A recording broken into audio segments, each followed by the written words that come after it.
Hello children, welcome again my channel. Today we will do from question number 22 to 30. Okay, up to question number 21 we have done in our previous video. So let's start. Question number 22 से 25 तक के लिए हमें ये bar graph को follow करना है, देखना है. इसी बार ग्राफ पर बेस्ड हैं question number 22, 23, 24 and 25. The given bar graph shows the number of ice creams sold by a shop in a week. जो बार ग्राफ है ये शो कर रहा है नंबर ऑफ आइसक्रीम्स जो कि एक आइसक्रीम शॉप्स पर बिकी हैं एक वीक में. Okay, so study the graph and answer the question. एक वीक के 7 डेज़ में इतने नंबर ऑफ आइसक्रीम सोल्ड हुई हैं. अब हमें ध्यान से इनको रीड करके क्वेश्चंस का आंसर देना है.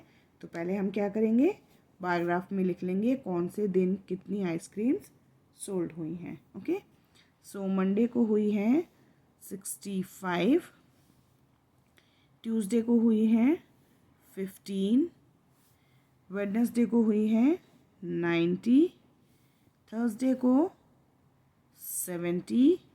कैसे हम लिख रहे हैं नंबर, इनको यहाँ से लाइन से मैच करके कि कौन से नंबर तक ये बार ग्राफ बने हुए हैं. ओके, जैसे ये बना हुआ है यहाँ तक, तो इसका नंबर है 25.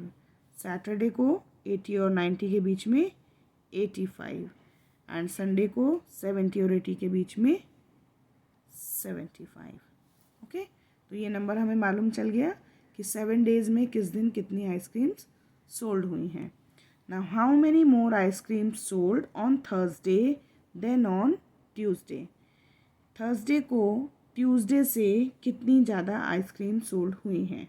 तो थर्सडे को सोल्ड हुई हैं 70, ट्यूसडे को सोल्ड हुई हैं 15, माइनस करेंगे तो आंसर आएगा 55. So option B is the answer. Question number 23, on which day 65 ice creams were sold. किस दिन वीक में कौन से डे 65 आइसक्रीम सोल्ड हुई हैं. ध्यान से देखिए, मंडे को 65 आइसक्रीम सोल्ड हुई थी. So option A is the answer. On which day maximum number of ice creams sold. सबसे ज़्यादा आइसक्रीम किस दिन सोल्ड हुई हैं. सो फिर से बार ग्राफ को देखते हैं. सबसे बड़ा नंबर है 90 जो कि वेडनेसडे का है. इट मीन्स वेडनेसडे को सबसे ज़्यादा आइसक्रीम्स सोल्ड हुई हैं. So option D is the answer. How many less ice cream sold on Friday than on Monday, Wednesday. Friday को वेडनेसडे से कितनी कम आइसक्रीम सोल्ड हुई हैं. तो वेडनेसडे को कितनी सोल्ड हुई हैं 90 एंड फ्राइडे को कितनी सोल्ड हुई हैं 25. तो 90 minus 25 is equal to 65. So the option A is correct answer. Okay, now question number 26. Study the given table and answer the question based on the data in the table. जो data दिया हुआ है उसके according हमें question का answer देना है. Okay, तो सबसे पहले हम क्या करेंगे, पिक्टोग्राफ्स को ध्यान से देखकर उनको नंबर्स में चेंज करेंगे. ठीक है. Now name of the child and things the child has. ये बच्चों का नाम है फॉर अविका, आस्था, आन्या एंड भूमि. और ये उनके पास जो चीज़ें हैं उनका नंबर है. ठीक है. नाउ हमें क्लू दिया है, रिमार्क दिया है साथ में. Each figure represents 3. कि अविका के पास जितनी भी चीज़ें हैं हर फिगर 3 थिंग्स को रिप्रेजेंट कर रही हैं. यानी 1, 2, 3, 4 पिक्चर्स हैं. तो 4 into 3 is equal to 12. Now Aastha के पास जो सामान है, ईच फिगर रिप्रेजेंट्स 2. हर फिगर क्या रिप्रेजेंट कर रही है 2 थिंग्स को. तो 1, 2, 3, 4. 4 into 2 is equal to 8. Okay. Now Anya के पास ईच फिगर रिप्रेजेंट्स 1. यानी हर जितनी फिगर हैं उतनी ही चीज़ें हैं. तो 1, 2, 3, 4, 5, 6, 7, 8. भूमि के पास ईच फिगर रिप्रेजेंट्स 2. हर फिगर रिप्रेजेंट कर रही है टू थिंग्स को, तो 1 2 3 4 5 6 7, 7 into 2 is equal to 14. Okay, now what is the question? Who has the maximum number of items? सबसे ज़्यादा चीज़ें किसके पास हैं? तो हम नंबर देखेंगे, सबसे बड़ा नंबर जिसके पास होगा भूमि के पास है सबसे ज़्यादा 14 things. So option D, Bhumi is the answer. Okay, now question number 27. Krishna counted the number of different types of cars parked in her colony. Krishna ने उसकी कॉलोनी में जितनी भी कार्स पार्क थी उनका नंबर काउंट किया. She made a bar graph from the data, और number count करने के बाद उसने एक बार ग्राफ बनाया है. Study the graph and answer the following questions. उस बार ग्राफ को ध्यान से पढ़ के हमें क्वेश्चन के आंसर्स देने हैं. ठीक है, तो यहाँ पर बार ग्राफ क्या दिया है? यहाँ नेम ऑफ कार, कौन सी गाड़ी है और उनका कितना नंबर है. तो पहले हम नंबर्स लिख लेंगे. How many SUVs are there? 36. How many sedan are there? 24. How many hatchbacks are there? 32. And sports car 20. Micro car, अगर इधर देखेंगे यहाँ तक तो 28. And last mini van is equal to 8. Okay, तो इतने तरह की कार उसने देखी, नीचे व्हीकल देखे और उनका ये बार ग्राफ बनाया है. हमने उसके नंबर्स यहाँ लिख लिए हैं. Now what is the question? What is the difference between the maximum and minimum number of types of car parked? Difference find out करना है हमें, जो गाड़ी सबसे ज़्यादा है और जो गाड़ी सबसे कम है उसके नंबर्स का. तो सबसे ज़्यादा गाड़ी कौन सी है? 36. Okay, maximum is 36 and minimum is 8. So 36 minus 8 is equal to 28. So option C is the answer. Now question number 28. The given pictograph shows the number of trucks having different items.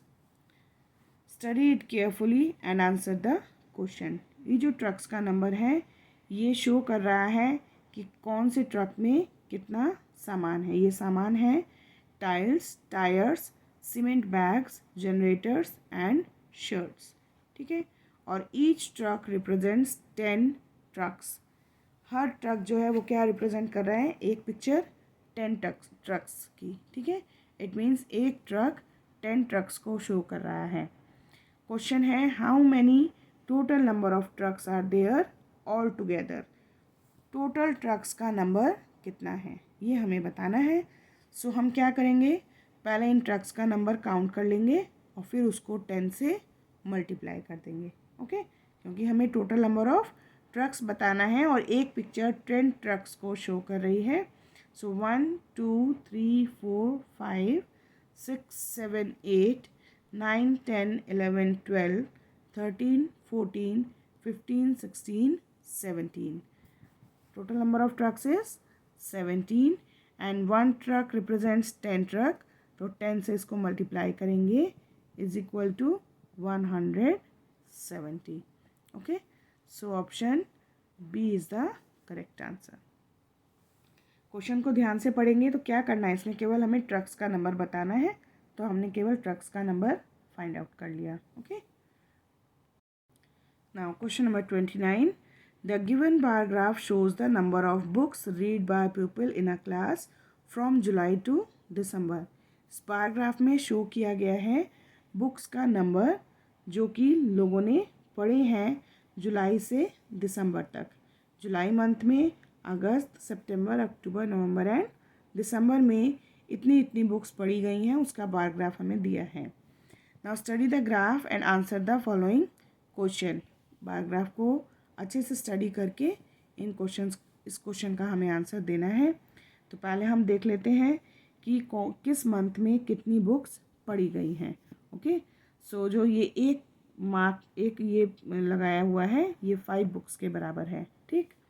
सो जुलाई है यहाँ तक, तो 75, 80, 85 and 90।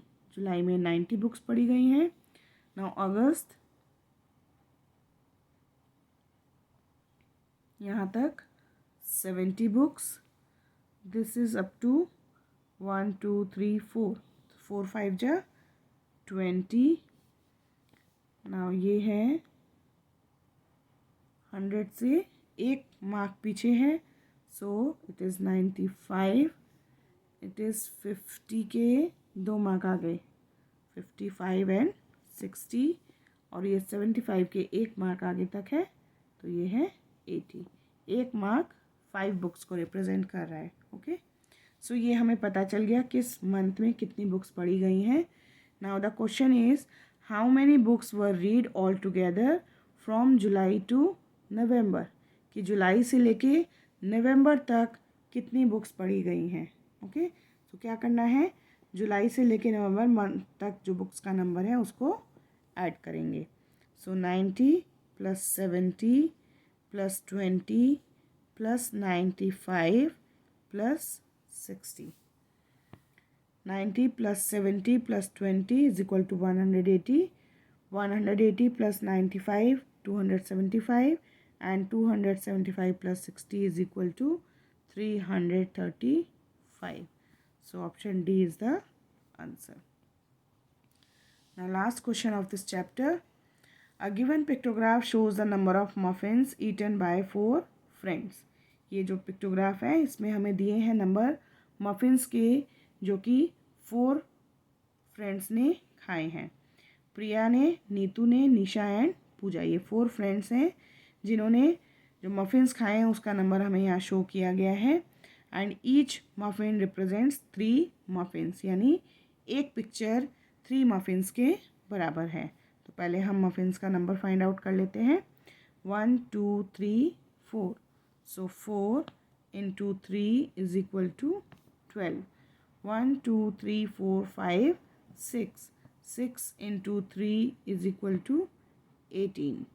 1 2 3 4 5 6 7, 7 into 3 is equal to 21।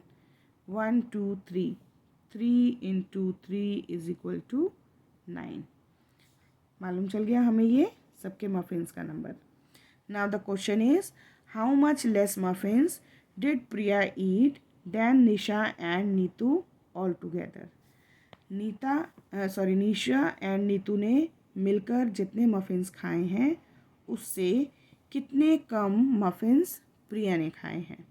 तो उसका मतलब पहले हम add करेंगे निशा और नीतू ने कितने मफिन्स खाए हैं।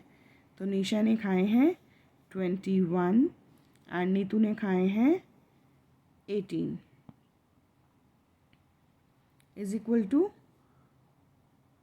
39। ओके, अब प्रिया ने इन दोनों से कितने कम खाए हैं, तो इन दोनों का जो नंबर था उसमें से जो प्रिया ने खाए हैं उस नंबर को माइनस कर देंगे। 39 minus 12 is equal to 27। So option D is the answer. So here we have completed chapter number 8. In our next video we will start chapter number 8. We will have finished the chapter number 7, and in our next video we will start with chapter number 8, that is logical reasoning. Till then, practice all the questions. Take care of yourself. Bye bye.